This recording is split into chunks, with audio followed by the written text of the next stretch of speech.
आज इसका 4th lecture है, ठीक है। कल जहां पे खत्म किया था van der Waal equation,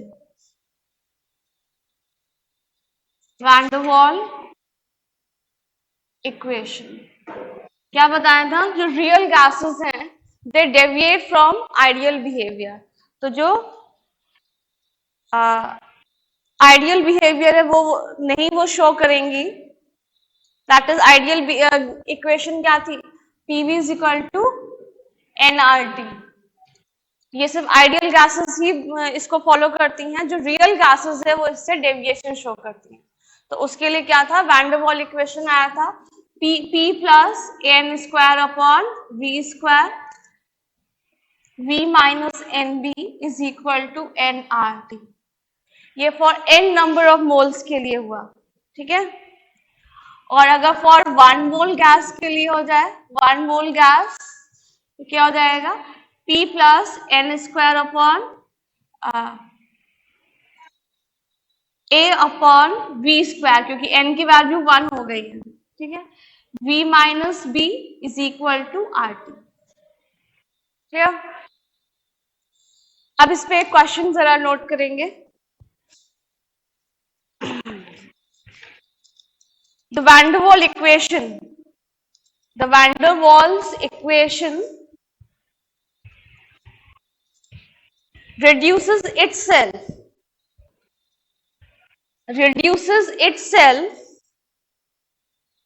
to the ideal gas equation,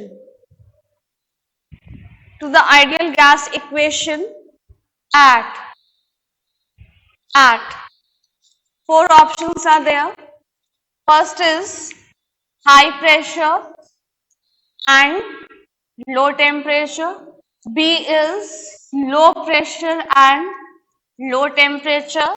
C is low pressure and high temperature. D is high pressure and high temperature. Which one? A, high pressure and low temperature. और कोई answer?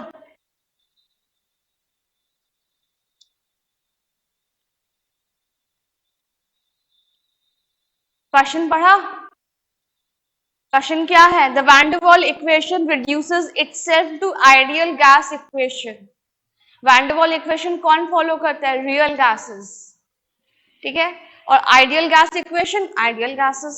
That is in a way question में ये पूछा गया है कि real gases ideally कब behave करेंगी, तो किन कंडीशंस पे बिहेव करेंगी ideally, low pressure and high temperature. ये वो है कि जब ideal gases deviation show, real gases deviation show करती हैं फ्रॉम आइडियल बिहेवियर। बट कब रियल गैसेस जो हैं वो आइडियली बिहेव करेंगी, दिस इज लो प्रेशर पे। ग्राफ याद है प्रेशर वर्सेस वॉल्यूम, तो ये ग्राफ आया था। तो लो प्रेशर पे ये आइडियल गैस का ग्राफ है and this one is for real gas. High pressure पे तो डेविएशन है, लो प्रेशर पे रियल गैस और आइडियल गैस का क्या था, ऑलमोस्ट सेम बिहेवियर था। कुछ कंफ्यूज हो गया, आया समझ में? ये वो ऑप्शन तब होता कि कब जो है डेविएशन शो करते हैं। हाई प्रेशर और लो टेम्परेचर पे कोई भी गैस आइडियल बिहेवियर से डेविएशन शो करती है। बताया था हाई प्रेशर पे इंटरमॉलिक्यूलर फोर्सेस स्ट्रांग हो जाते हैं, मॉलिक्यूल्स को पीछे खींचते हैं, द ड्रैग बिहाइंड, जिसकी वजह से प्रेशर कम हो जाता। तभी उसमें क्या था, करेक्शन टर्म ऐड करना पड़ गया, ठीक है। और हाई प्रेशर पे ही वॉल्यूम ऑफ गैस के साथ साथ नंबर ऑफ मॉलिक्यूल्स जो है उनका भी वॉल्यूम कंसिडर करते थे, तो वॉल्यूम क्या हो गया था, ज्यादा। तो बैलेंस करने के लिए करेक्शन टर्म ये था, उसको सबट्रैक्ट किया, ठीक है। So the correct option is this one. Question ध्यान से पढ़ेंगे। एक और क्वेश्चन आइडियल गैस पे ही बेस्ड है, For an ideal gas, number of moles per liter. For an ideal gas, number of moles per liter in terms of pressure, gas constant and temperature. P, R, T short में लिख सकते हैं is. तो options are PT upon R. Option B is PRT. Option C is P by RT. Option D is RT by P. For an ideal gas, that is वो equation follow होगी, ठीक है, PV is equal to nRT. Number of moles per liter in terms of pressure, gas constant and temperature. Option C.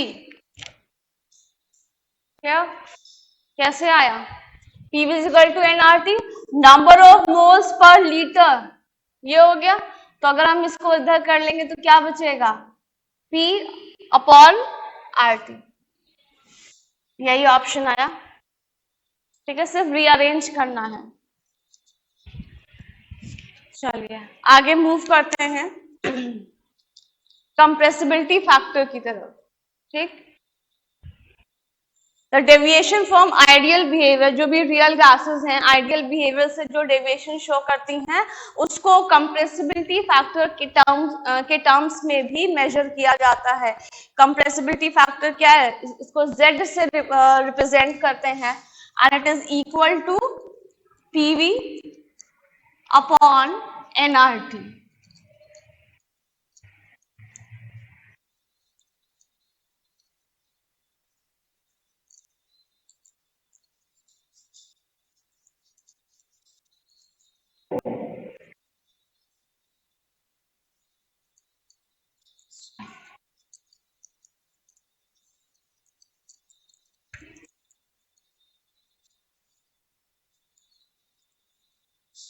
For real gas, ठीक है, compressibility factor कर रहे हैं.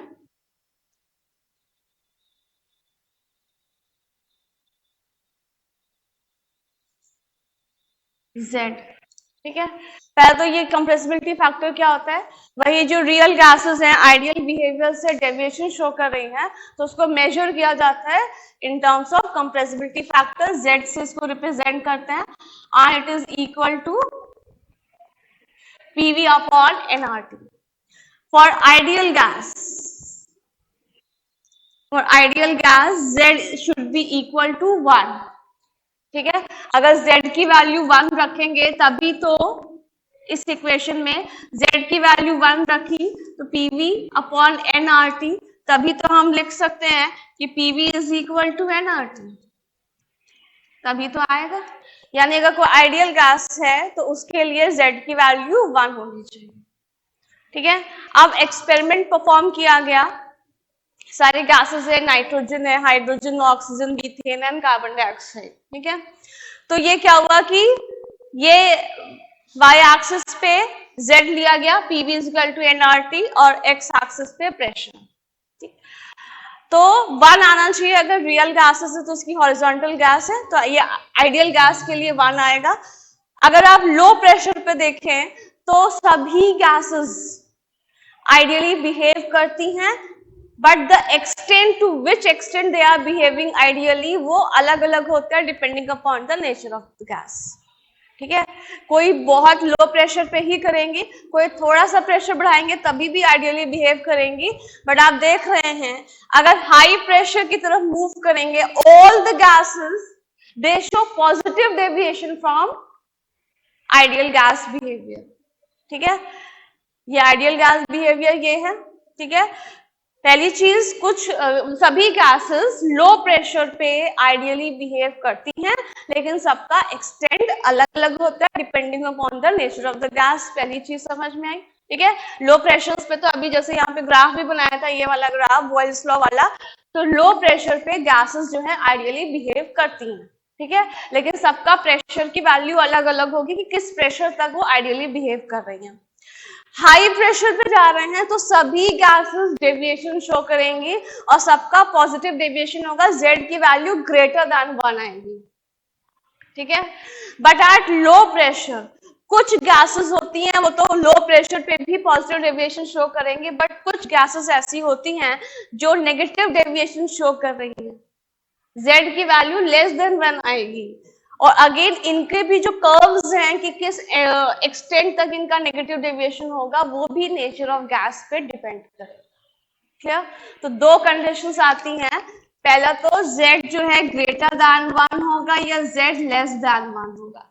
Greater than 1 कब होता है? At high pressure. At high pressure सभी gases का पॉजिटिव डेविएशन आपको मिलेगा। लो टेम्परेचर पे, सॉरी लो प्रेशर पे, एट लो प्रेशर, ठीक है, z की वैल्यू लेस देन 1 हो सकती है। Again the extent of negative deviation जो आपको कर्व दिखाई दे रहा है, it also depends upon the nature of the gas, clear? आ गया सबको समझ में? इसी पे एक पॉइंट आता है बॉयल्स पॉइंट, ठीक है। उससे पहले एक चीज कर लेंगे, जो z ग्रेटर देन 1 होता है ये सच गैसेस मींस गैसेस जिनके लिए कंप्रेसिबिलिटी फैक्टर की वैल्यू ग्रेटर देन 1 होती है, such gases are difficult to compress. इनको कंप्रेस करना डिफिकल्ट होता है, मुश्किल होता है, कंप्रेसिबिलिटी फैक्टर ज्यादा है ना, ग्रेटर देन 1, तो they are difficult to compress. उसके बाद ये भी आपका काफी इंपॉर्टेंट है, boils point,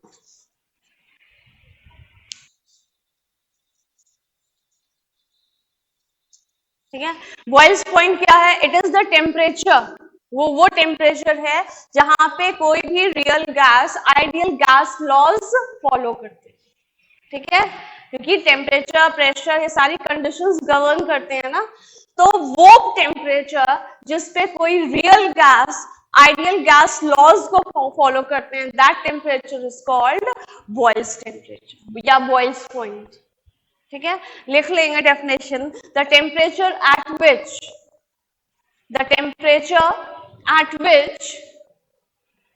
a real gas follows ideal gas laws, ठीक है। अगेन ये टेम्परेचर भी हर गैस का अलग अलग होता है, क्यों?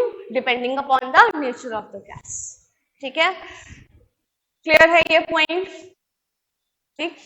उसके बाद यहाँ पे कि इसका Z हमने क्या लिखा? PV अपॉन nRT, ये वॉल्यूम किसका है? रियल गैस का है, ठीक है। अभी आइडियल गैस इक्वेशन लिखें, PV is equal to nRT, ये आइडियल गैस इक्वेशन, ठीक है। तो आइडियल गैस इक्वेशन में अगर हम nRT अपॉन P लिखें तो ये हम V लिख सकते हैं, V की वैल्यू, nRT इधर ही है, P को नीचे लेके आया तो ये वैल्यू किसकी आ गई? V, that is volume of ideal gas कह सकते हैं। वॉल्यूम ऑफ आइडियल गैस को nRT अपॉन P की तरह से लिख सकते हैं। अब यहाँ इस इक्वेशन में देख सकते हैं nRT अपॉन P, तो हम इस इक्वेशन को लिख सकते हैं कि V that is volume of real gas upon volume of ideal gas, that is compressibility factor को मेजर करने के लिए एक फॉर्मूला ये है, ठीक है, और एक फॉर्मूला ये भी है, that is compressibility factor Z is equal to the ratio of volume of real gas to the volume of the gas if it behaves ideally. अगर वही गैस आइडियली बिहेव करती तब उसका क्या वॉल्यूम होता? इसका रेशियो जो होता है वो बताता है कंप्रेसिबिलिटी फैक्टर। क्लियर हुआ point? Volume of real gas, gases real gases ही होती हैं आइडियली, तो किसी किसी कंडीशंस पे ही वो बिहेव करती हैं। अगर वही रियल गैस आइडियली बिहेव करती तो उसका क्या वॉल्यूम होता, इन दोनों का जो रेशियो है वो क्या बताएगा, compressibility factor. That is a new definition for Z, compressibility factor. Clear? चलिए यहाँ पे भी देख सकते हैं जो अभी तक बताया है वही चीजें हैं।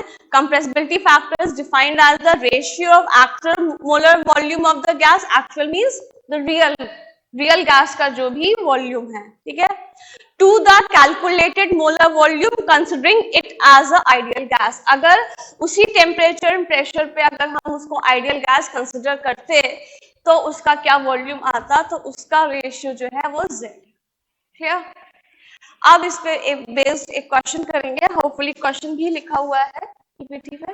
ये क्वेश्चन आपके सामने है, दो क्वेश्चंस हैं। पहला वाला, if Z is the compressibility factor, ठीक है, van der Waal equation at low pressure can be written as, mention नहीं किया है but number of moles of gas should be 1, that is 1 mole gas के लिए है, ठीक है। 2014 में ये क्वेश्चन पूछा गया है।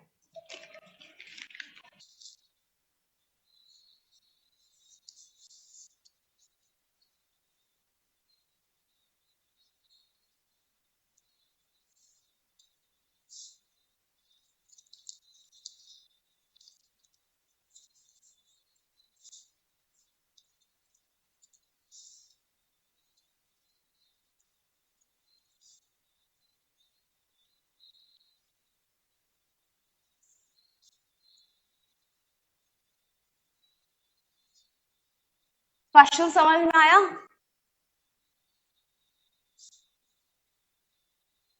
If Z is the compressibility factor, Van der Waal equation at low pressure can be written as, low pressure पे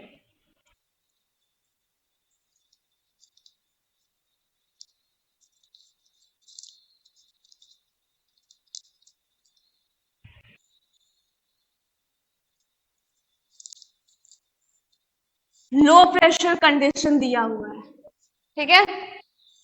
बॉयल्स लॉ में आपने पढ़ा था pressure is inversely proportional to volume. अगर ये लो प्रेशर है तो वॉल्यूम क्या हो जाएगा, बहुत हाई, ठीक है। तो हम ये कह सकते हैं जो वैन डर वाल इक्वेशन थी हमारी क्या थी, P plus A, number of moles अगर हम 1 ले रहे हैं तो N हटा सकते हैं, V minus B is equal to RT। अगर वॉल्यूम ज्यादा है, लो प्रेशर है तो वॉल्यूम हाई हो गया है, तो हम ये लिख सकते हैं कि volume is very very greater than B। तो B को हम अप्रोक्सीमेटली अप्रोचिंग टू 0 मान सकते हैं, तो B को 0 कर दीजिए, तो क्या हो जाएगा, P plus A upon B square, और ये 0 हो जाएगा तो सिर्फ B बचा, इज इक्वल टू RT, ठीक है। इतना हिंट दिया, आगे तो हो जाएगा।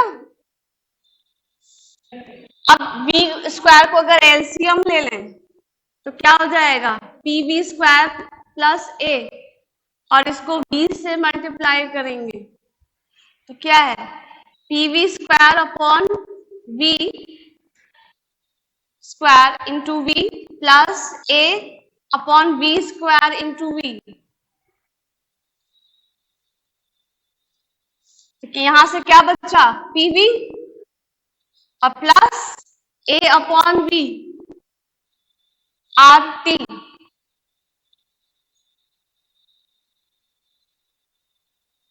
नहीं समझ में आया आपको? यहां तक समझ में आया? वॉल्यूम बहुत ज्यादा है, B को 0 कर दिया तो ये इक्वेशन इसमें रिड्यूस हो जाएगी। उसके बाद v स्क्वायर का एलसीएम दिया हुआ है तो ये मल्टीप्लाई हो जाएगा, ये तो यही रहेगा प्लस a, और ये v यही रहेगा।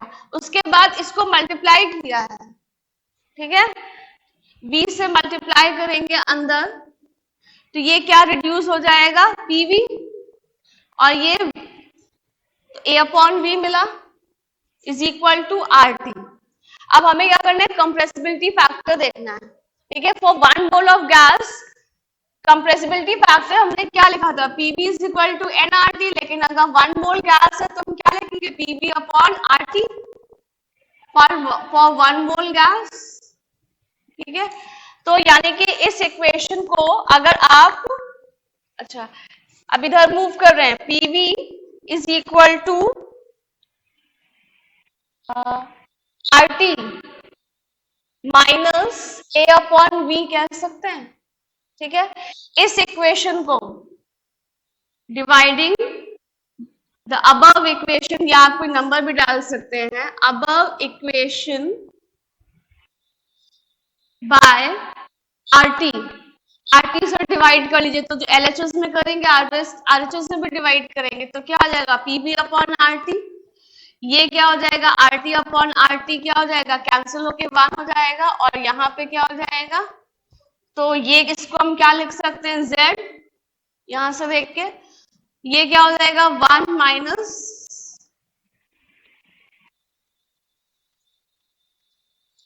आया समझ में, सो ऑप्शन बी। ठीक है, आया समझ में, पक्का, फिर से देखना है, देख लीजिए, या कुछ पूछना है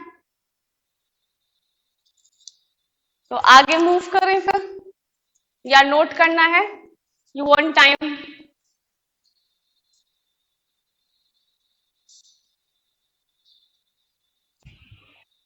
तो जो जिनका हो गया वो आगे प्रोसीड कर सकते हैं। ग्राफिकल क्वेश्चन है, ग्राफ और ऑप्शंस नेक्स्ट स्लाइड पे है। आपको समझ में आया पीछे, हाँ,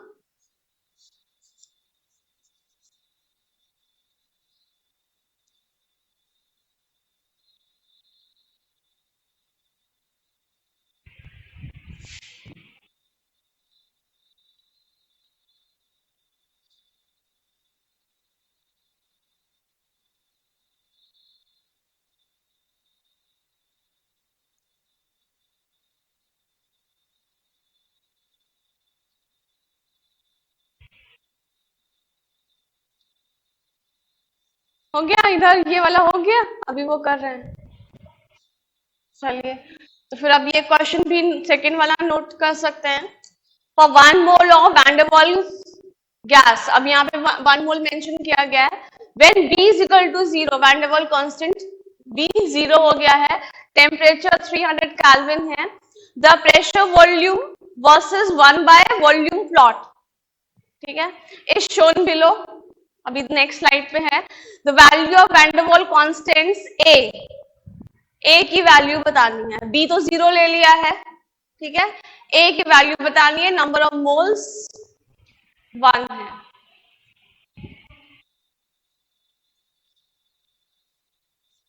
अभी यहीं पे ही हो, तो आप चाहे फोन से क्वेश्चन क्लिक भी कर सकते हैं। ठीक है, तो थोड़ा फास्ट हो जाएगा क्योंकि फिर आगे मूव करें ना। बाकी स्टूडेंट्स का हो गया क्वेश्चन, चलो ठीक है, ये आपको चाहिए तो लास्ट में फिर से आपको दिखा देंगे। ये है ग्राफ और ऑप्शंस दिए हैं ए बी सी डी।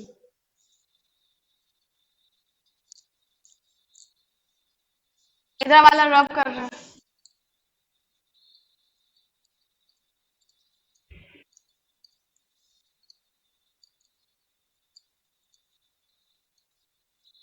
जैसे अभी किया था काफी हद तक वैसे ही है।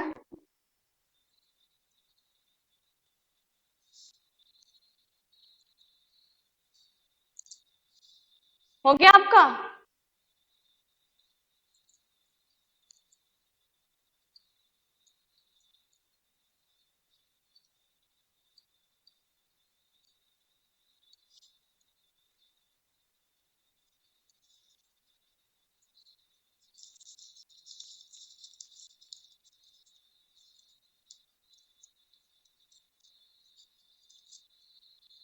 वैन डर वाल इक्वेशन क्या है, P plus A upon we square, क्योंकि 1 मोल दिया था तो n नहीं लिख रहे हैं, V minus B is equal to R T, B जो है इक्वल टू 0 है, ये गिवन है, ठीक है। तो वैल्यू पुट करके क्या हो जाएगा,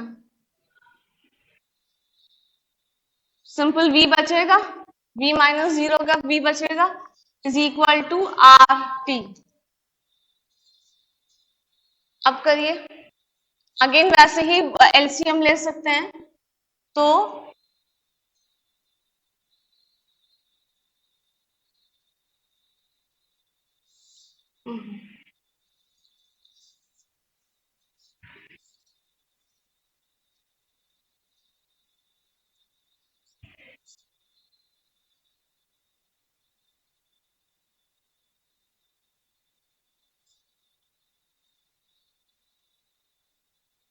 PV square upon we square into v plus ए,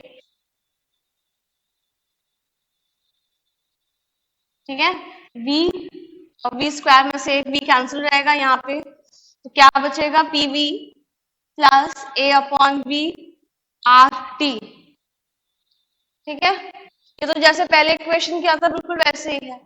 अब आगे देखिए, pv is equal to minus a upon v लिख सकते हैं प्लस आर टी। इस इक्वेशन से वो लिखने में कोई प्रॉब्लम, इक्वल के साइन के उधर लेके गए तो प्लस में था तो माइनस हो गया, ठीक है गर्ल्स, समझ में आ रहा है। अब वो y इज इक्वल की ग्राफ है, y is equal to M X plus C, Y axis पे प्रेशर वॉल्यूम दिया हुआ है, ठीक है, एक्स एक्सिस पे। अच्छा इसको ऐसे लिखिए या फिर आप ऐसे भी लिख सकते हैं, कोई प्रॉब्लम, a अपॉन v लिखिए या a into one upon v भी तो लिख सकते हैं। क्यों हमने ऐसा करा, ताकि हमें x आसानी से मिल जाए। x एक्सिस पे क्या होगा, 1 अपॉन v, क्लियर। ये क्या बताया था, ये स्लोप होता है, और स्लोप की वैल्यू क्या है, माइनस है, दैट इज नेगेटिव है, तभी क्या आया स्लोप, ये नेगेटिव। पॉजिटिव होता है तो इस डायरेक्शन में आया। इंटरसेप्ट की वैल्यू जो होती है, ये जो इंटरसेप्ट कर रहा है वाई एक्सिस को, जहां पर ये स्लोप काट रहा है, ये आरटी की वैल्यू हो जाएगी। खैर हमें आरटी से डील ही नहीं करना है, हमें किससे डील करना है, ए से, ठीक है। यानी कि अगर हमें ए की वैल्यू निकालनी है तो हमें स्लोप निकालना पड़ेगा। स्लोप आपका यहाँ पे देख सकते हैं इस तरीके से, वाई एक्सिस पे आप देख सकते हैं इंटरसेक्ट करेंगे, ठीक है, दो वैल्यूज आपको मिल गई, और इसी के करस्पॉन्डिंग दैट इज 21.6 अगर वाई एक्सिस पे है प्रेशर वॉल्यूम प्रोडक्ट, तो उसके रिस्पेक्ट में एक्स एक्सिस पे क्या है 2.0, 1 बाई वी की वैल्यू क्या है 2.0, 20.1 अगर वाई एक्सिस पे है तो उसके रिस्पेक्ट में क्या है 3.0। दैट इज अगर आपको स्लोप निकालना है तो आपको ये यहाँ पे क्या बनता है, थीटा, थीटा एंगल बनेगा, टैन थीटा निकाल लें तो टैन थीटा क्या होगा, परपेंडिकुलर अपॉन बेस, ठीक है। तो अगर डायरेक्ट कर ले, सब पहले समझ में आएंगे, टैन थीटा निकालना है आपको, ठीक है। टैन थीटा से ही आपको जो है ए की वैल्यू मिलेगी, और उसकी वैल्यू क्या है, वाई एक्सिस पे क्या हो जाएगा 21.6 माइनस, ये ना ये चीज आपको लिखनी है, तो ये 21.6 हो जाएगा, दूसरा क्या होगा 20.1 अपॉन, अब इसी रिस्पेक्ट में क्या हो जाएगा, यहाँ पे क्या हो जाएगा 3.0 माइनस 2.0, तो इसका आंसर क्या आएगा, यहाँ से आप चारों ऑप्शन हैं सामने, आंसर आ सकता है, इसको सॉल्व कर सकते हैं। ये तो बहुत सिंपल सी मैथ्स है, इसके आगे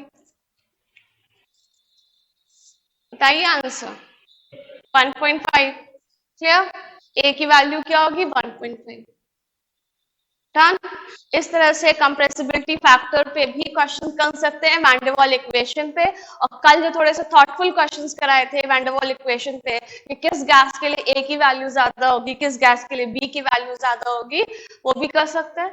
क्या देखना है, इंटरमॉलिक्यूलर फोर्सेस देखने हैं, ठीक है, जिसमें ज्यादा होंगे इंटरमॉलिक्यूलर फोर्सेस उसके लिए ए की वैल्यू ज्यादा होगी, और फिर अगर बी के लिए पूछ रहे हैं तो क्या होगा, जिसका आपको साइज दिख रहा है कि ज्यादा है, तो उसके लिए साइज या वॉल्यूम ज्यादा है, तो वो बी की वैल्यू उस गैस के लिए ज्यादा होगी। ठीक है, तो चलिए आगे मूव करते हैं।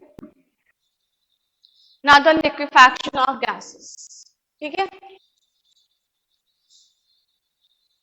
सब गैसियस स्टेट ही अभी तक पूरा पढ़ रहे थे, अब गैसेस को लिक्विफाई भी करना है, और इसके बारे में पहले भी बात हुई है।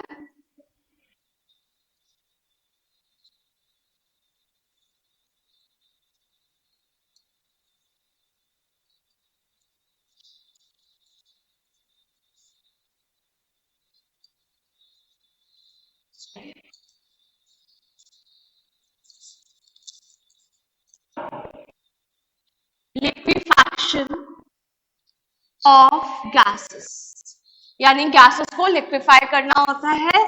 दो कंडीशंस जरूरी होती हैं, कल भी इस बारे में बात करी थी, इससे पहले भी बात करी थी कि आपको लिक्विफाई करने के लिए गैस को लो टेम्परेचर तो प्रोवाइड करना है, दैट इज उसकी थर्मल एनर्जी डिक्रीज करनी है, साथ ही साथ उसको कंप्रेस भी करना है, दैट इज हाई प्रेशर भी लगाना है। High pressure is required to compress the gas. इतनी चीज समझ में आ गई? ठीक है, अब आगे बात करेंगे। ये साइंटिस्ट थे थॉमस एंड्रयू। थॉमस एंड्रयू, उन्होंने कार्बन डाइऑक्साइड गैस पे ये आइसोथर्म्स स्टडी करे। आइसोथर्म समझ में आता है, temperature through out the experiment उन्होंने कांस्टेंट रखा था। देख सकते हैं कि ये 50 डिग्री सेंटीग्रेड पे सबसे पहले ये जो ग्राफ बना है ये 50 डिग्री सेंटीग्रेड पे है।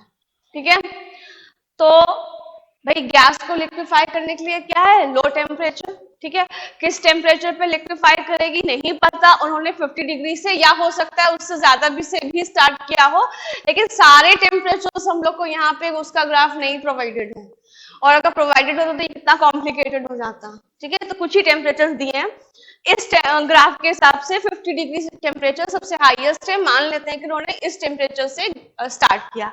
तो उन्होंने क्या किया है, through out this experiment temperature तो 50 डिग्री कांस्टेंट रखा, क्या करा, उस पर प्रेशर बढ़ाया। प्रेशर पहले इतना था, ठीक है, फिर प्रेशर पूरे जो भी सैंपल ऑफ कार्बन डाइऑक्साइड लिया, टेम्परेचर 50 डिग्री सेंटीग्रेड करा, प्रेशर उस बढ़ाते गए। तो इनिशियली जितना भी यहाँ पे प्रेशर लिया तो उसका वॉल्यूम जो भी था, ठीक है, आप वाई एक्सिस पे देख सकते हैं, जो भी एक्स एक्सिस पे देख सकते हैं जो वॉल्यूम है, प्रेशर जो है यहां से लेके यहां बढ़ा दिया है, तो वॉल्यूम घट गया है गैस का, बट पूरे एक्सपेरिमेंट में गैस लिक्विफाई नहीं करी।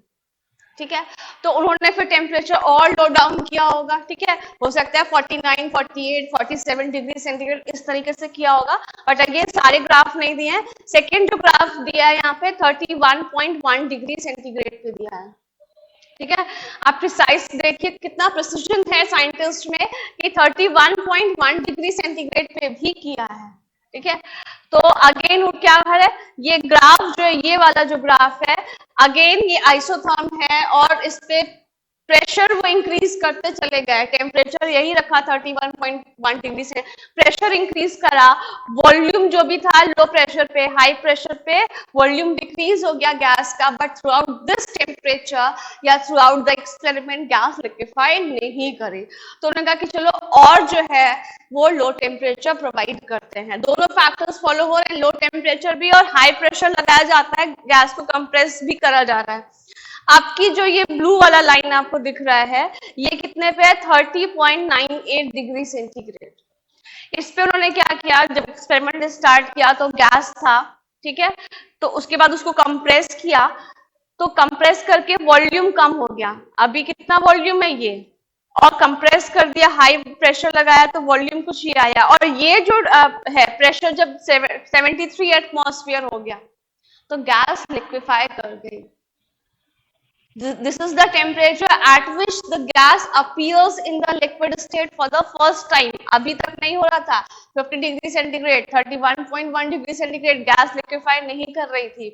30.98 डिग्री सेंटीग्रेड पर जब एक्सपेरिमेंट स्टार्ट किया तब नहीं, जब प्रेशर को इंक्रीज करके 73 एटमॉस्फेयर तक आ गए, वॉल्यूम कम हो गया गैस का, ठीक है, तब इस पॉइंट पे जाके गैस लिक्विफाई करगी। तो इस टेम्परेचर को कहते हैं क्रिटिकल टेम्परेचर और इसको TC से रिप्रेजेंट किया जाता है। So here comes the definition of critical temperature, Hindi में क्रांतिक ताप। क्या हो गया? It is the highest temperature at which the gas appears in the liquid state for the first time। ठीक है, हाईएस्ट टेम्परेचर। अच्छा, ध्यान से सुनेंगे एक एक लाइन, क्योंकि इस पे अभी हमें क्वेश्चन भी पूछने हैं। हॉट्स क्वेश्चन भी, हॉट्स का मतलब समझ में आता है? High order thinking skills. जो रीजनिंग वाले हैं सब थिंकिंग वाले हैं, न्यूमेरिकल क्वेश्चन तो चलो ठीक है, बट थिंकिंग वाले, रीजनिंग वाले भी क्वेश्चंस हैं।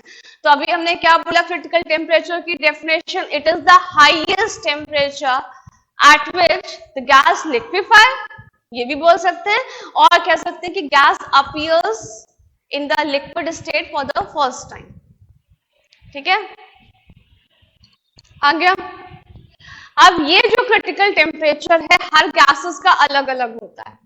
ठीक है, कौन किस टेम्परेचर पे लिक्विफाई कर रही है, क्योंकि क्या है, it depends upon the intermolecular forces also, कि किसी गैस में इंटरमॉलिक्यूलर फोर्सेस ज्यादा स्ट्रॉन्ग है तो वो क्या हो जाएगा, जल्दी उसका लिक्विफाई कर जाएगी, उसका क्रिटिकल टेम्परेचर जल्दी मिल जाएगा हमें।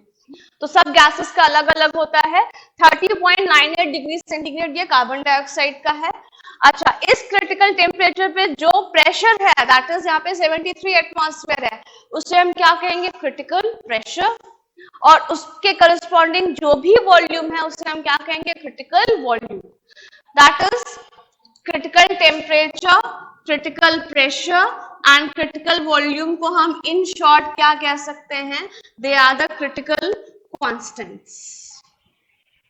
और ये सभी गैसेस के लिए डिफरेंट होते हैं, डिफरेंट फॉर डिफरेंट गैसेस, अलग अलग गैसेस के लिए ये अलग अलग होंगे। कार्बन डाइऑक्साइड के लिए ये वैल्यूज गिवन। क्लियर? बताइए, यहां तक ग्राफ समझ में आया? क्लियर? आगे प्रोसीड करते हैं। कुछ नोट कर रहे हैं, कर लीजिए।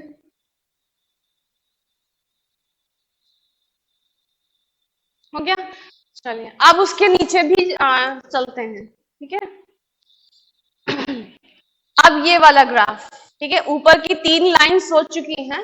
ठीक है, अगर नहीं समझ में आया तो बताइएगा, इधर फिर से ड्रॉ कर देंगे। ठीक है, अब ये वाली लाइन जो है ये A से B, ठीक है, अभी क्या हुआ, 30.98 पे गैस लिक्विफाई कर गई, वही हमारा टास्क भी था, या जो साइंटिस्ट थे वो उनका वही टास्क था कि गैस को लिक्विफाई करना है। लेकिन ये नहीं कि वहां पर रुक गए 30.98, उनका कि चलो और टेम्परेचर लो डाउन करके देखते हैं। ठीक है, तो अब की बार टेम्परेचर क्या लिया, 21.5 डिग्री सेंटीग्रेड यहाँ पे मेंशन है। ठीक है, तो गैस का जो भी वॉल्यूम वहां पे लिया, जो भी प्रेशर था, प्रेशर इंक्रीज करा, तो A से लेके B तक जो है गैस कंप्रेस हुई, और B पॉइंट पे जब पहुंची, टेम्परेचर 21.5 डिग्री सेंटीग्रेड था, तो जब B पॉइंट पे पहुंची, a fraction of gas gets liquefied. पूरी की पूरी गैस लिक्विफाई नहीं करती है। क्रिटिकल टेम्परेचर पे क्या है, पूरी की पूरी जितना भी आपने सैंपल लिया था गैस का, वो पूरी की पूरी गैस लिक्विफाई कर जाती है। लेकिन अगर आप बिलो क्रिटिकल टेम्परेचर जा रहे हैं, कोई भी टेम्परेचर ले रहे हैं below the critical temperature of that gas, तो पहले क्या होता है, कंप्रेस हुई गैस, आपने प्रेशर बढ़ाया, गैस कंप्रेस हुई, एक पॉइंट पे जाके क्या होता है, अ फ्रैक्शन ऑफ गैस, जितना भी सैंपल लिया था उसका just a fraction gets liquefied. ठीक है, उसके बाद प्रेशर बढ़ा रहे हैं, अभी भी प्रेशर बढ़ा रहे हैं, बट आपको प्रेशर एक्सिस पे कोई चेंज नहीं दिख रहा है, तो प्रेशर कहां गया, आप प्रेशर बढ़ा तो रहे हैं लेकिन यहाँ पे वाई एक्सिस पे नहीं दिख रहा है, क्योंकि that pressure is consumed in liquefying the remaining portion, remaining fraction of gas. अभी थोड़ी सी तो गैस लिक्विफाई करी थी। ठीक है भाई, क्या चाहिए, लो टेम्परेचर चाहिए, हाई प्रेशर चाहिए। लो टेम्परेचर तो आपने अभी क्रिटिकल टेम्परेचर से भी नीचे आ गए, बट अगेन अभी हाई प्रेशर, तो एक पॉइंट पे जाके अब फ्रैक्शन ऑफ गैस लिक्विफाई कर रही है। उसके बाद जो भी प्रेशर लगा रहे हैं, तो जो बची हुई गैस है जो भी लिक्विफाई नहीं करी है, उसको लिक्विफाई करने में वो प्रेशर कंज्यूम हो रहा है। ठीक है, तो दैट इज B से C आपका हॉरिजॉन्टल ग्राफ आ रहा है, और C पे जाके पूरी की पूरी गैस लिक्विफाई कर जाएगी, द्रवित हो जाएगी। क्लियर? तो उसके बाद जो ये आपके बाद ये सी के ये जो ग्राफ दिख रहा है, आप थोड़ा ऑब्जर्व करिए, ये ए से लेके बी, इसमें आपको स्लोप ज्यादा दिखाई दे रहा है, कर्व दिख रहा है, और ये सी से लेके जो ऊपर आप डी तक जा रहे हैं, एच तक, हाँ डी तक जा रहे हैं, इसमें ऑलमोस्ट स्ट्रेट दिख रहा है. That is this is the compressibility graph of gas. कि आप दिख रहा है कि प्रेशर लगा रहे हैं, गैस के वॉल्यूम में काफी चेंज आता है, that is gases are highly compressible. लेकिन अगर आप यहाँ पे अब क्या है, लिक्विड मिल चुका है, और liquid they are not so much compressible. आप प्रेशर लगाएंगे, ऑलरेडी उनके मॉलिक्यूल्स पास पास होते हैं, इंटरमॉलिक्यूलर फोर्सेस स्ट्रांग होते हैं, तो वो ज्यादा कंप्रेस नहीं होते हैं, तो इसलिए ये ग्राफ ऑलमोस्ट स्ट्रेट दिख रहा है. थोड़ा सा ही स्लैंटिंग है कि थोड़ा बहुत आप लिक्विड को कंप्रेस कर सकते हैं, बट गैस की तरह कंप्रेस नहीं कर सकते. तो ये 21.5 डिग्री सेंटीग्रेड पे ग्राफ समझ में आया. ठीक है, 50 डिग्री पे हो गया, 31.1 डिग्री पे हो गया, 30.98 जो क्रिटिकल टेम्परेचर है, बिलो क्रिटिकल टेम्परेचर भी गए 21.5 डिग्री सेंटीग्रेड के, और उसके नीचे भी जाएंगे. प्रोसीजर सेम होगा, बस ये है कि लेंथ बढ़ गई है. ठीक है, प्रोसीजर सेम है कि यहाँ पे सिर्फ एक fraction of gas he liquefy करेगी. प्रेशर बढ़ा रहे हैं, लेकिन वो प्रेशर कहाँ जा रहा है, रिमेनिंग गैस को लिक्विफाई करने के लिए प्रेशर कंज्यूम हो रहा है. और उसके बाद ये जो ग्राफ मिलेगा वो आपको लिक्विड का ग्राफ मिलेगा. इतनी चीज समझ में आई. अब दूसरी चीज जो इंपॉर्टेंट पॉइंट है, ठीक है, अभी हम ये कह रहे हैं यहाँ पे ये जो ग्राफ्स हैं, ठीक है, इस डोम शेप से पहले जो भी ग्राफ हैं वो क्या है, गैस. ठीक है, यहां पे हमने कहा a fraction of gas gets liquefied. अगर कोई क्लोज्ड कंटेनर है, ठीक है, उसमें गैस मॉलिक्यूल्स हैं, उसमें उसका जितना भी आपने सैंपल लिया उसका फ्रैक्शन ऑफ मॉलिक्यूल्स लिक्विफाई कर गया है. तो किसी लिक्विड के ऊपर अगर गैस मॉलिक्यूल्स हैं तो हम वर्ड गैस नहीं यूज करते हैं, हम वर्ड यूज करते हैं vapors. So there is a distinction between a gas and a vapor. कि कब आपको गैस बोलना है. गैस के ग्राफ कहाँ है, 50 डिग्री सेंटीग्रेड, ये सब गैस का ग्राफ है. 31.1 डिग्री सेंटीग्रेड पे ये जो ग्राफ आया है ये भी गैस है. 30.98 पे अभी यहाँ पे ई पॉइंट से पहले सब गैस है.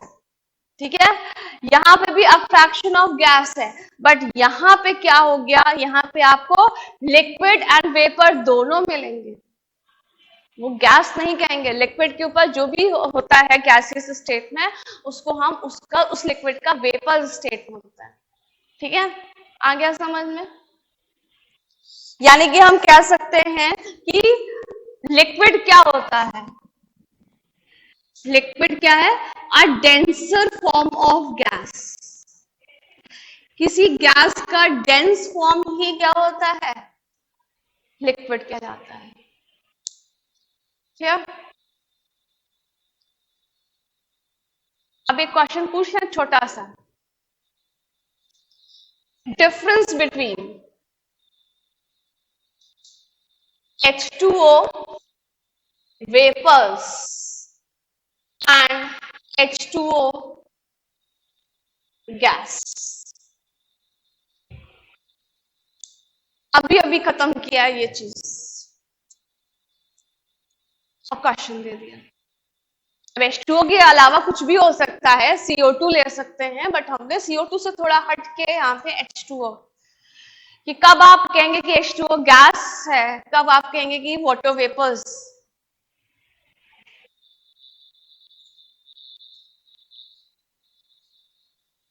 वेपर, वेपर की बात हुई, लिक्विड है कि नहीं है किसी रिएक्शन में. हाँ, वाटर मतलब लिक्विड स्टेट भी है और गैसियस स्टेट भी है, तब उसको हम कहेंगे कि वेपर है. और जहां पे प्योर, जहां पे लिक्विड नहीं है, सिर्फ गैसियस स्टेट है, तो उसे कहेंगे. रिगार्डिंग टेम्परेचर, ठीक है, ये दो कंडीशंस लगाई गई हैं, लो टेम्परेचर और हाई प्रेशर. अभी बताया ये जितना भी 50 डिग्री सेंटीग्रेड है, 31.1 डिग्री सेंटीग्रेड है, ये सब क्या गैस के ग्राफ हैं. और हमको वेपर कहाँ मिल रहा है, below the critical temperature. That is above the critical temperature हमें भाई हर एक गैस का अलग अलग क्रिटिकल टेम्परेचर होता है। अबव द क्रिटिकल टेम्परेचर वो गैस फॉर्म में रहेगी, बिलो द क्रिटिकल टेम्परेचर वो वेपर फॉर्म में रहेगी। सिंपल सा डेफिनेशन। अब किसी भी गैस के लिए किसी पूछा जाए तो बता सकते हैं कि कब हम उसको कहेंगे कि गैस है और कब कहेंगे कि वेपर है। ठीक है, लिक्विड वहां से हटा दिया गया है, कुछ भी है, ठीक। तो बिलो द क्रिटिकल टेम्परेचर हमें जो भी मिलेगा वो वेपर फॉर्म में मिलेगा। चलिए अब एक और क्वेश्चन पूछे।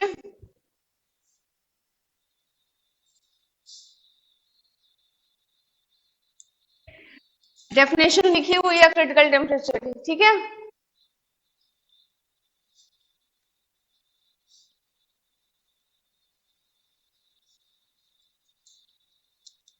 Out of ammonia and carbon dioxide, ठीक है, विच विल लिक्विफाई फर्स्ट, ठीक है, लिख लेंगे विच विल लिक्विफाई फर्स्ट। दोनों के क्रिटिकल टेम्परेचर्स दिए हुए हैं। अमोनिया का समवॉट 405 केल्विन दिया है, अप्रॉक्स वैल्यू ले रहे हैं, एग्जैक्ट नहीं है। और कार्बन डाइऑक्साइड का 304 केल्विन लिया गया है। और 500 केल्विन से हमने कूलिंग स्टार्ट करी हुई है, यानी इनिशियल टेम्परेचर ये है, ठीक है। ये क्या है, दोनों गैसेस का इनिशियल टेम्परेचर था 500 केल्विन दोनों का, ठीक है। कौन सी गैस लिक्विफाई करेगी, दोनों के क्रिटिकल टेम्परेचर्स दिए हुए हैं। रीजन इसका कम है, ज्यादा है तो वो जल्दी लिक्विफाई करेगी, क्योंकि डेफिनेशन में क्या लिखा है, it is the highest temperature at which the liquid the gas appears in the liquid state for the first time। Initial क्या टेम्परेचर है 500 से कूलिंग कर रहे हैं, ठीक है। 499 498 इस तरह से चलेंगे, तो कौन सी वैल्यू पहले आएगी, कौन सा टेम्परेचर पहले आएगा, 405 पे अमोनिया गैस फटाफट लिक्विफाई कर जाएगी, द होल अमोनिया गैस। और इसके बाद में जब 304 टेम्परेचर तक कूलिंग करेंगे तब जाके लिक्विफाई करेगी, ठीक है।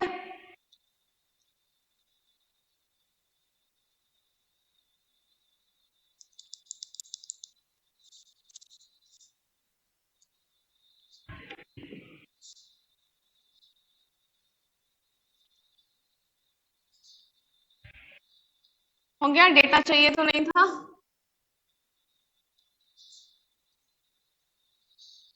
चलिए, gas A and gas B, A2 gas and B2 gas, ठीक है। इनके क्रिटिकल टेम्परेचर्स ऐसी वेग वैल्यू लेते हैं 450 केल्विन एंड 350 केल्विन, ठीक है, क्रिटिकल टेम्परेचर्स, ठीक है। किस गैस के इंटरमॉलिक्यूलर फोर्सेस स्ट्रॉन्ग होंगे, गैसेस का नेचर नहीं दिया है, ए गैस बी गैस करा है, किस गैस में इंटरमॉलिक्यूलर फोर्सेस स्ट्रॉन्ग होंगे। ये लाइन भी अभी बोली थी हमने,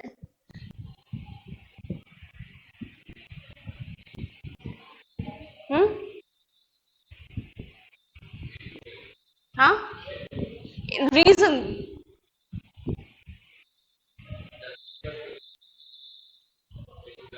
गैस लिक्विड में कन्वर्ट हो रही है, लिक्विड और गैस में मेन डिस्टिंक्शन किसका कहते हैं, इंटरमॉलिक्यूलर फोर्सेस का ही तो कहते हैं।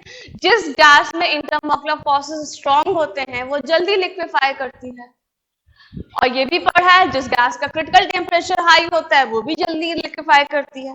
तो हम दोनों बातों को कनेक्ट कर सकते हैं कि जिन गैसेस का क्रिटिकल टेम्परेचर हाई होता है वो लिक्विफाइड भी फर्स्ट होती हैं एंड उनके इंटरमॉलिक्यूलर फोर्सेस भी स्ट्रॉन्ग होते हैं, ठीक है। तो gas A will have higher intermolecular forces, ठीक है।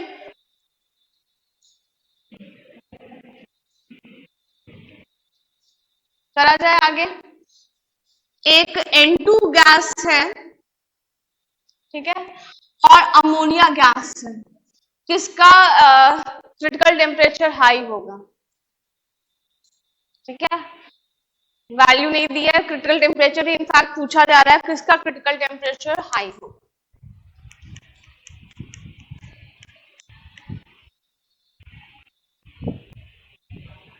आज का लेक्चर और फर्स्ट डे का लेक्चर कंबाइन करना है।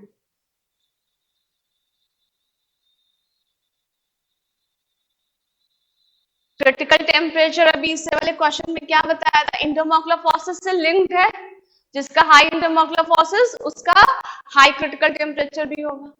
ठीक है, दैट इज वो गैस जल्दी लिक्विफाई। और इंटरमॉलिक्यूलर फोर्सेस फर्स्ट लेक्चर में पढ़ाया था NH3। कौन सा इंटरमॉलिक्यूलर फोर्सेस होगा? हाइड्रोजन बॉन्डिंग, और यहाँ पे लंडन फोर्सेस। ठीक है, तो ऐसे अगर क्रिटिकल टेम्परेचर नहीं दिया है, आपसे उनका पूछा जा रहा है कि आपको खुद से बता दें किसका हाई होगा, तो बता सकते हैं this gas will have higher critical temperature. अब आप N2 gas and H2 gas, किसका क्रिटिकल टेम्परेचर हाई होगा?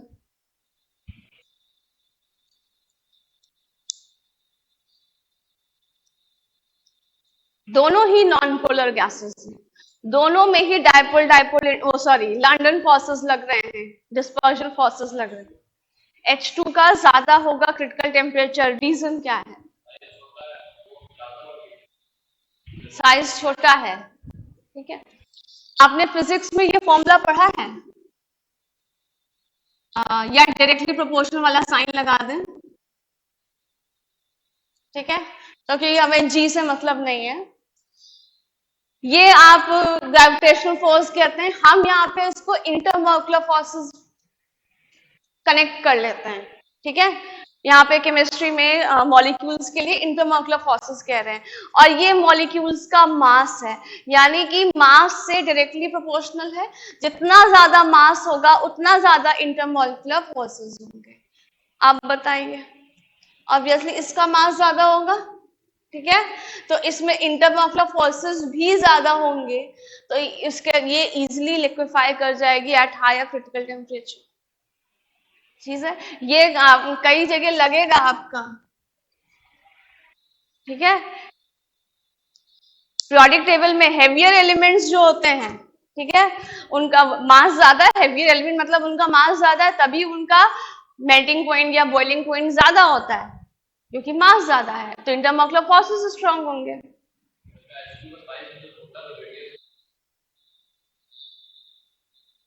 बट रेडियस के इनवर्सली प्रोपोर्शन है, बट ये मास के तो डायरेक्टली प्रोपोर्शनल है। ये मास ज्यादा डोमिनेट करेगा। ठीक है, मास ज्यादा डोमिनेट करेगा।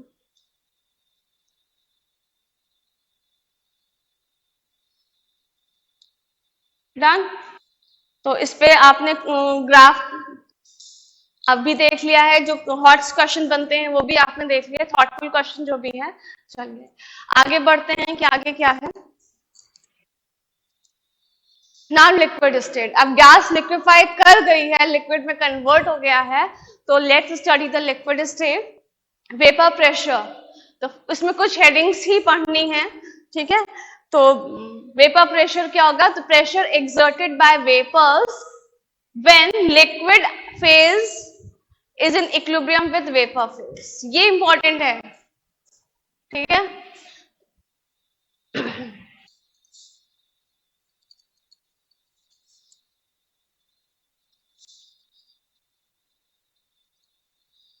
वेपर प्रेशर जो होगा क्लोज कंटेनर में ही मिलेगा। ठीक है,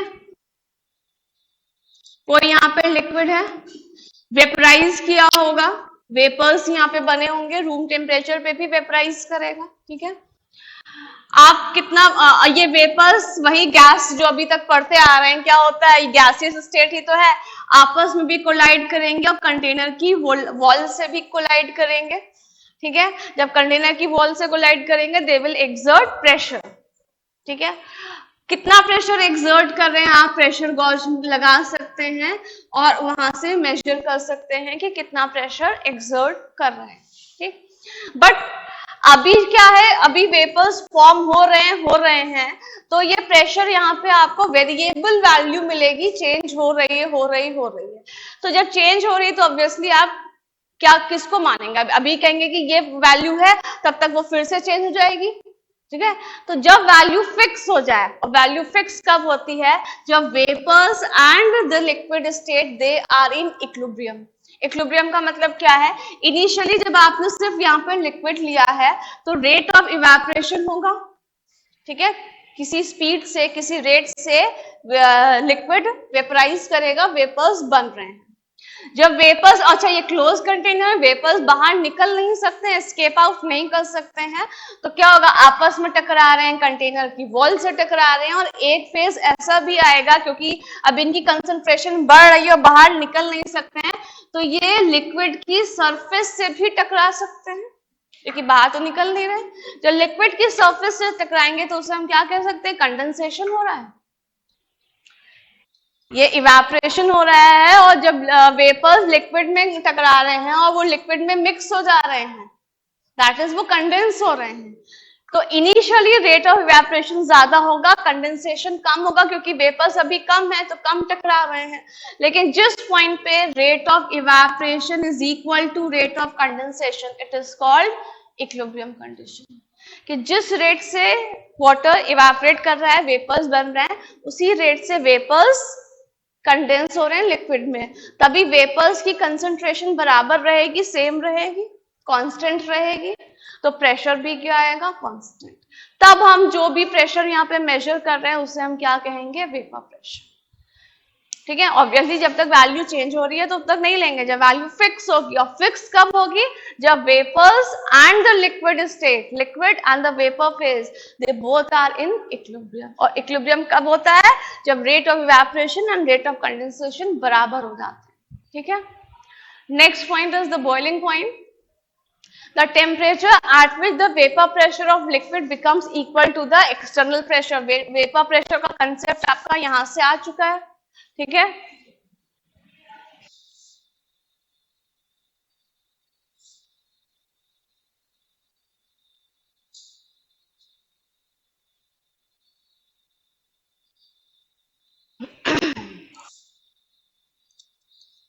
ये ग्राफ है, ठीक है। वाई एक्सिस पे वेपर प्रेशर ले रहे हैं, यहाँ पे एक्स एक्सिस पे टेम्परेचर ले रहे हैं। कोई भी लिक्विड आप लीजिए, कोई ऑर्गेनिक लिक्विड लेना है, इथाइल अल्कोहल लेना है, ईथर वगैरह लेना है, या वाटर भी सिंपल लेना है, तो कुछ रूम टेम्परेचर होगा, रूम टेम्परेचर कुछ तो वेपर प्रेशर होगा, इसलिए हम जीरो से नहीं स्टार्ट करें, ठीक है, ठीक है ना। देख रहे हैं, कुछ तो रूम टेम्परेचर होगा ही होगा, और रूम टेम्परेचर पे कुछ तो होगा, वेपर प्रेशर होगा ही, ठीक है। जैसे जैसे टेम्परेचर बढ़ा रहे हैं, क्योंकि जो वेपर प्रेशर होता है वो टेम्परेचर के डायरेक्टली प्रोपोर्शनल होता है, ठीक है। इससे पहले वाले पॉइंट में चाहे आप ये ऐड भी कर सकते हैं। जैसे जैसे टेम्परेचर बढ़ा रहे हैं तो लिक्विड के वेपर्स बढ़ते रहेंगे, बढ़ते रहेंगे। अब यहाँ पे आपने जो भी एक्सटर्नल प्रेशर लिया है, सपोज 1 एटमॉस्फेयर प्रेशर यहाँ पे लिया है, तो जिस टेम्परेचर पे जाके लिक्विड, जो भी अगर आपने वाटर लिया है तो उसका वेपर प्रेशर एक्सटर्नल प्रेशर या एटमॉस्फेरिक प्रेशर के इक्वल हो जाए, और वो टेम्परेचर कैसे पता करेंगे, अगर ग्राफिकली पता करना है तो जिस भी पॉइंट पे ये टेम्परेचर एक्सेस को कट कर रहा है, तो वो अगर वाटर का केस है तो ये डेफिनेटली क्या होगा, अगर प्योर वाटर ले रहे हैं तो 100 डिग्री सेंटीग्रेड, या इसमें आप 273 ऐड करके क्या हो जाएगा, 373 केल्विन टेम्परेचर पे ये हिट करेगा। समझ में आया? बॉइल का वो क्लास 6 वाली डेफिनेशन नहीं कि जिसपे लिक्विड बॉइल करने लगता है, नहीं। जब आप टेम्परेचर इंक्रीज कर रहे हैं, वेपर प्रेशर इंक्रीज कर रहा है, जिस टेम्परेचर पे उस लिक्विड का वेपर प्रेशर एटमॉस्फेरिक प्रेशर या जो भी आपने एक्सटर्नल प्रेशर लिया है उसके बराबर हो जाए, ठीक है। अगर आपने स्टैंडर्ड प्रेशर लिया है 1 बार, तो 1 बार के इक्वल हो जाए, क्लियर। तो यहाँ पे उस पॉइंट को क्या कहेंगे, उस लिक्विड का बॉइलिंग पॉइंट कहेंगे। वाटर के केस में हम लिख रहे हैं 2 तरह का बॉइलिंग पॉइंट होता है, normal boiling point and standard boiling point, ठीक है। नॉर्मल बॉइलिंग पॉइंट में आप जो प्रेशर लेते हैं वो प्रेशर होता है 1 एटमॉस्फेयर प्रेशर होता है, तो जो बॉइलिंग पॉइंट आएगा 100 डिग्री सेंटीग्रेड आता है, ठीक है। स्टैंडर्ड बॉइलिंग पॉइंट जो होता है वो 1 बार होता है, और यहाँ पे 99.6 डिग्री सेंटीग्रेड आता है, चाहिए तो केल्विन में भी चेंज कर सकता है, ठीक है। तो स्टैंडर्ड प्रेशर जो होता है 1 बार होता है, स्पेलिंग होपफुली क्लियर हो, राइटिंग, ठीक है। यानी कि standard boiling point normal boiling point से कम होता है, क्लियर, आ गया समझ में।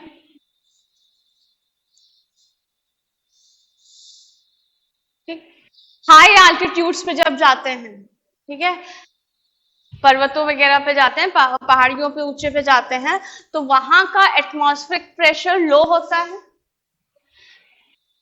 प्रेशर जो है लो कर दिया, ठीक है, जो एटमॉस्फेरिक प्रेशर है वो लो कर दिया है। अब बताइए जो लिक्विड है वो हाई एल्टीट्यूड्स पे हायर टेम्परेचर पे बॉईल करेगा कि लोअर टेम्परेचर पे? ग्राफ में एक तरीके से आंसर हमने बता दिया, हाँ। लो, डेफिनेशन क्या लिखा था बॉइलिंग पॉइंट, कि जिस टेम्परेचर पे गिवन लिक्विड का वेपर प्रेशर एटमॉस्फेरिक प्रेशर के बराबर हो जाए। हाई एल्टीट्यूड्स पे एटमॉस्फेरिक प्रेशर क्या हो गया है, कम हो गया है, तो अब अगर आप बॉईल करेंगे तो लिक्विड जो है लोअर टेम्परेचर पे ही बॉईल कर जाएगा, ग्राफिकली भी देख सकते हैं।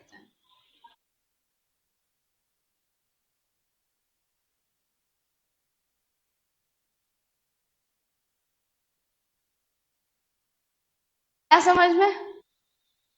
तो हाई एल्टीट्यूड्स पे लिक्विड जल्दी बॉईल कर जाता है, देयरफॉर वहां पे जो है प्रेशर कुकर्स यूज किया जाते हैं टू कुक फूड, खाना बनाने के लिए, कुक करने के लिए प्रेशर कुकर, क्योंकि प्रेशर कुकर में क्या होता है, हाई प्रेशर, ठीक है। तो जो भी लिक्विड अंदर है, वाटर कंटेंट अंदर है कुकर के अंदर, फूड आइटम के साथ साथ, उसको आपको ज्यादा टेम्परेचर देना पड़ेगा, तब जाके उसका वेपर प्रेशर हाई प्रेशर के इक्वल होगा जो कि प्रेशर कुकर के अंदर है, that is food will get sufficient heat to get cooked, ठीक है, उसको सफिशिएंट हीट मिल जाएगी कि वो कुक हो सकता है, पक सकता है खाना। आया समझ में? बुक में ऑटोक्लेव्स का भी एग्जाम्पल दिया है, जो सर्जिकल इंस्ट्रूमेंट्स होते हैं उनको स्टरलाइज करने के लिए ऑटोक्लेव्स में उनको स्टरलाइज किया जाता है, और ऑटोक्लेव्स का प्रेशर बहुत हाई रखा जाता है, ताकि वहां पे जो इंस्ट्रूमेंट स्टरलाइज कर रहे हैं तो बहुत जल्दी नहीं बॉईल हो गया, पानी बॉईल हो गया, और होता है ना, पता नहीं आप लोग ने वो फेज नहीं सुना होगा, पहले जो होता था सिरिंज यूज करते थे इंजेक्शन लगाने के लिए, तो डॉक्टर्स एक ही सिरिंज यूज करते थे, तो जो दूसरे पेशेंट के पास जाते थे तो पहले जैसे ही उसके घर पहुंचे या कुछ है तो अब दे दिया कि नहीं जाओ पहले इसको 10 मिनट बॉईल करके लाओ, तब जाके फिर मतलब दैट इज स्टरलाइज करके लाओ, ठीक है। तो दैट इज 10 मिनट तक उसको हीट उसको देना है ताकि वो अच्छे से स्टरलाइज हो पाए, ठीक। तभी ऑटोक्लेव्स का हाई प्रेशर रखा जाता है ताकि उसका जो भी वाटर है उसका बॉइलिंग पॉइंट इंक्रीज हो जाएगा, दैट इज सफिशिएंट हीट, उस जो भी इंस्ट्रूमेंट्स रखे हैं उनको सफिशिएंट हीट मिलेगी टू गेट स्टरलाइज्ड, ठीक है। तो ऑटोक्लेव्स का भी एग्जांपल वहां पे दिया हुआ है, ठीक। अच्छा, जब आप अभी जो क्रिटिकल टेम्परेचर की बात करी थी, तो बिलो क्रिटिकल टेम्परेचर हमने क्या कहा था कि आपको लिक्विड भी मिलेगा और उसके ऊपर वेपर्स भी मिलेंगे, दैट इज आप कह सकते हैं बिलो क्रिटिकल टेम्परेचर जो vapour phase and the liquid phase के बीच में आपको एक डिस्टिंक्शन अलग से दिखाई देगा, इमेजिनरी बाउंड्री अलग से दिखाई, आप अलग से बता सकते हैं कि this is the vapour phase, ठीक है, and this is the liquid phase, ठीक है। प्रेशर गॉज लगा सकते हैं यहाँ पे, तो क्योंकि वेपर्स दिखेंगे नहीं तो आप, लेकिन यहाँ पे जो है कुछ वैल्यू आएगी तो आपको पता तो चल जाएगा कि वेपर्स बन रहे हैं और लिक्विड तो अलग से दिख रहा है। लेकिन अबव क्रिटिकल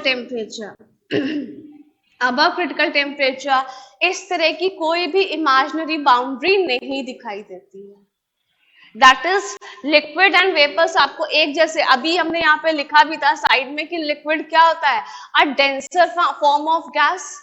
क्या कर रहे हैं, वेपर्स कैसे बन रहे हैं, इसको नीचे से हीट कर रहे हैं, हीट करते जा रहे हैं, जो इसके मॉलिक्यूल्स हैं वेपराइज करते जा रहे हैं, ये वाला पार्ट जो है वो लेस डेंस होता जा रहा है, क्योंकि जब आप हीट कर रहे हैं तो लिक्विड के molecules they move farther apart, ठीक है, काइनेटिक एनर्जी बढ़ रही है, दे मूव फार्दर अपार्ट और वेपराइज कर रहा है। यहाँ पे जो वेपर्स बन रहे हैं ये एस्केप आउट नहीं कर सकते हैं, उनकी डेंसिटी यहाँ पे बढ़ती जाएगी, they become more and more denser. ठीक है, और एट क्रिटिकल टेम्परेचर या अबव क्रिटिकल टेम्परेचर भी जाएंगे तब आपको इसमें अब जो अभी आपको दिख रहा है अलग अलग की इमेजिनरी बाउंड्री है, वैसा कुछ इमेजिनरी बाउंड्री वहां पे नहीं दिखाई देगा।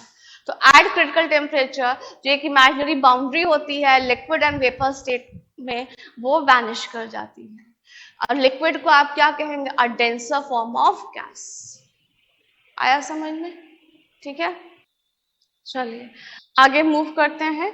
Next point, surface tension. ठीक है, it is the force acting per unit length perpendicular to the line drawn on the surface of the liquid. Surface tension काफी छोटे क्लासेस में भी पढ़ा हुआ है।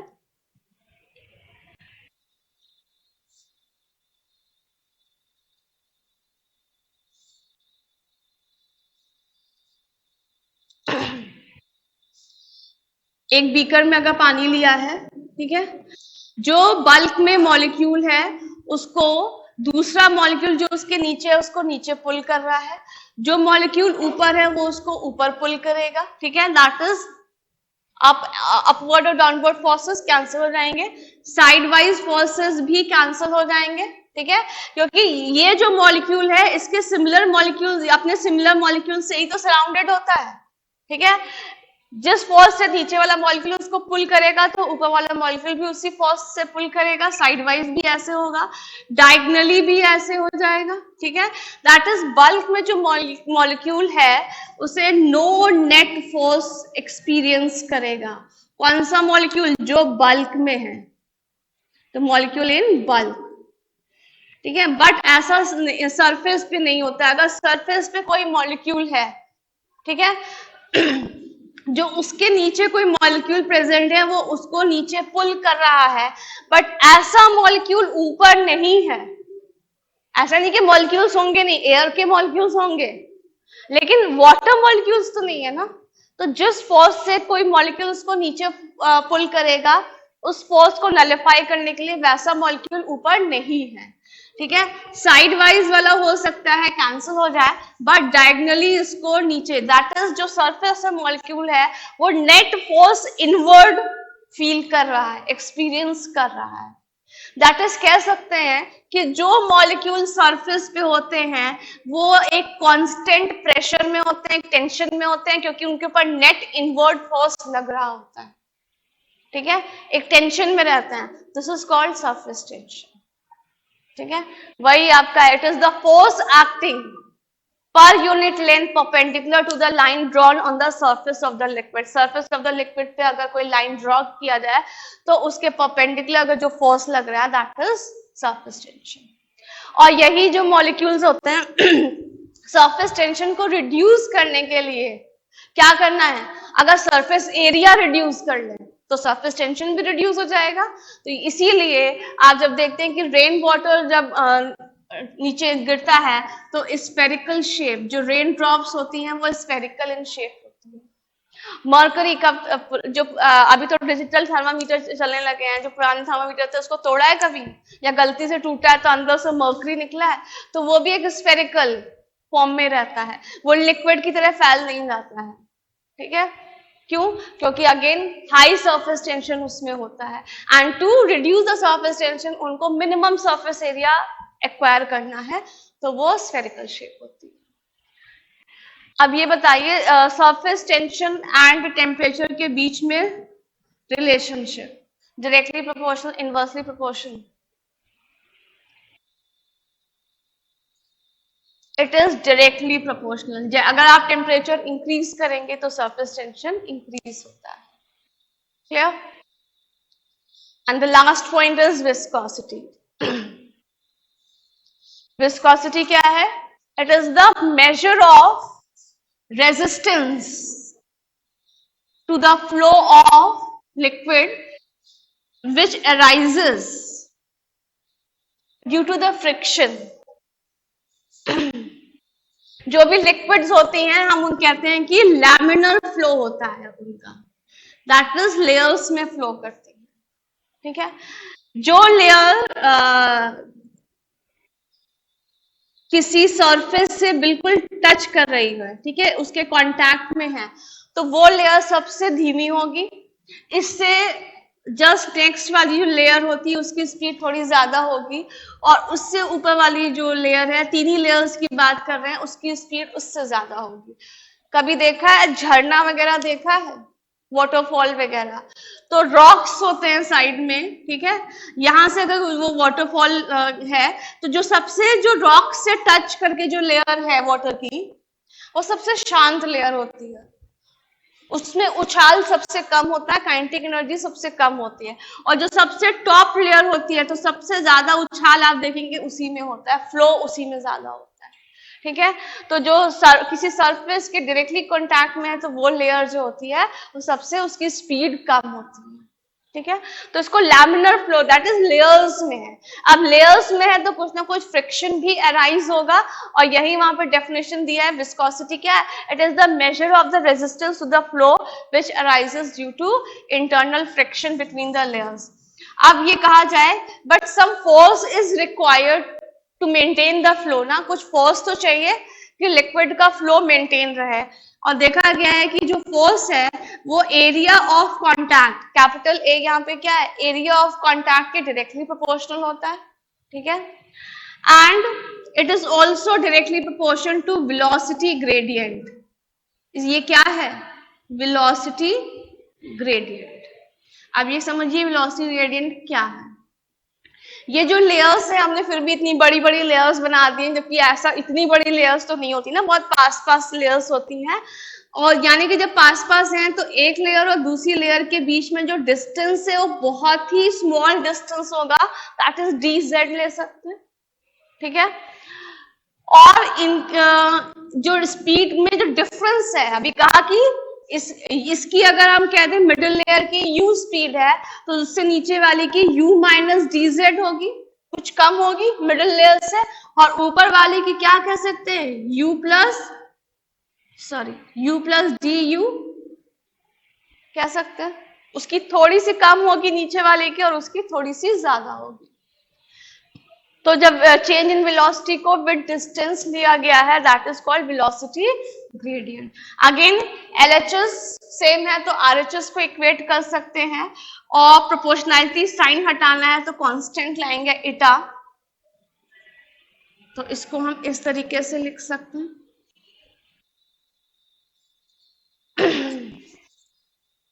ठीक है, दिस इज कॉल्ड, इटा is called coefficient of viscosity, ठीक है। एसआई यूनिट इसकी क्या है, न्यूटन सेकेंड पर मीटर स्क्वायर, और सीजीएस सिस्टम में इसकी यूनिट क्या है, points.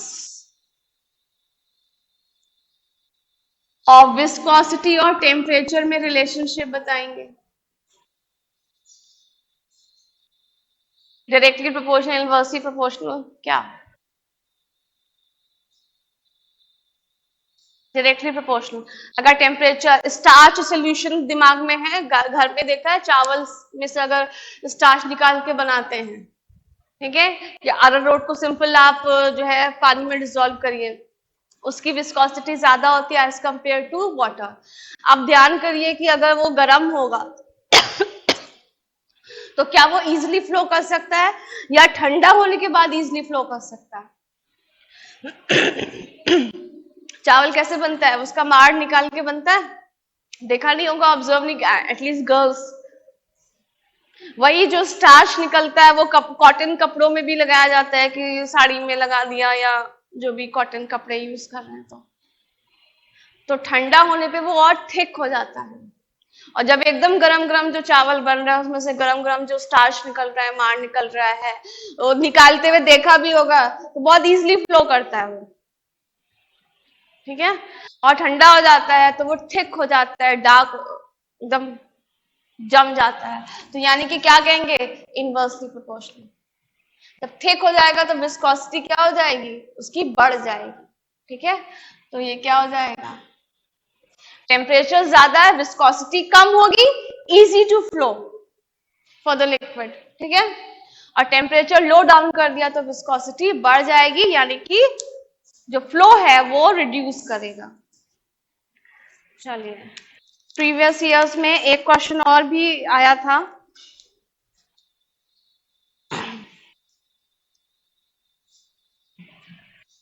Hopefully the last question today.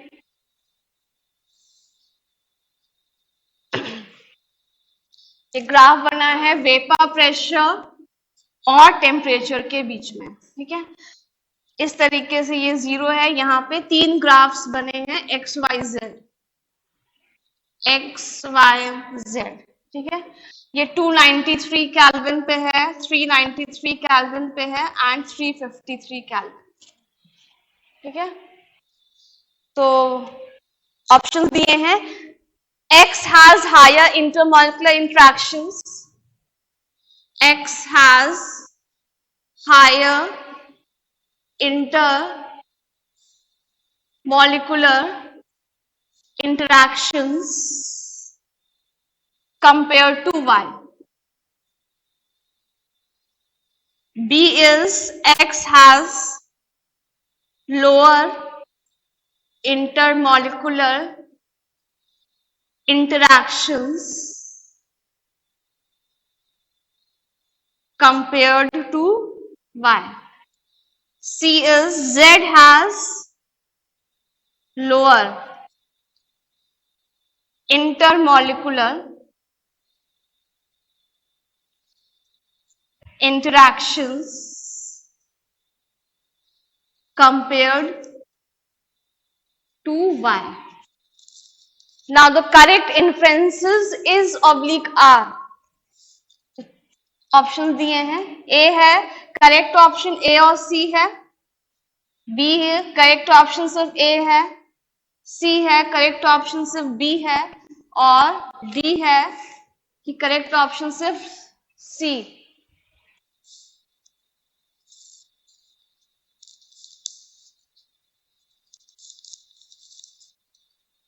चलिए, हाँ,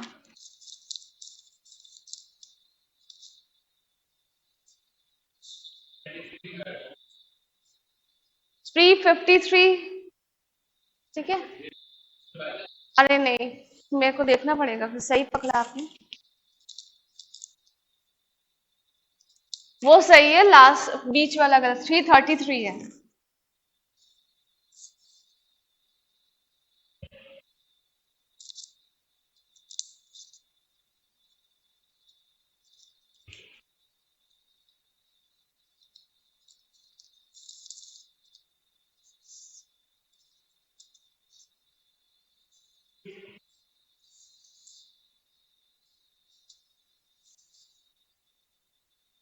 इंटरमॉक्युलर फोर्सेस बताने किसके कम किसके ज्यादा।